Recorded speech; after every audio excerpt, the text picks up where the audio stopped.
আজকে দেখো কি রান্না করেছি। উচ্ছে আলু ভাজা, বরবটি আলু ভাজা পেঁয়াজ দিয়ে।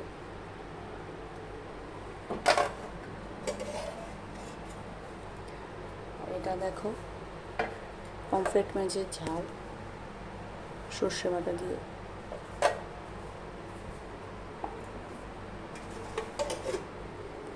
আর দেখো ভাত হচ্ছে।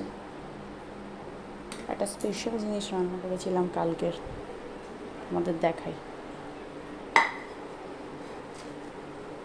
দেখো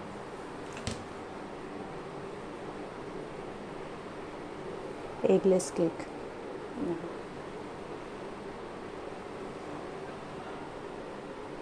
বাড়িতে বেশি ইনগ্রিডিয়েন্ট থাকবে না, তা সত্ত্বেও এটা বানানো যাবে।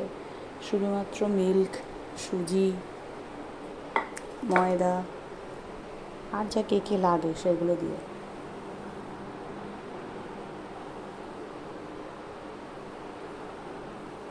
কেমন লাগলো ভিডিওটা জানিও। চ্যানেলটাকে সাবস্ক্রাইব করো, লাইক করো।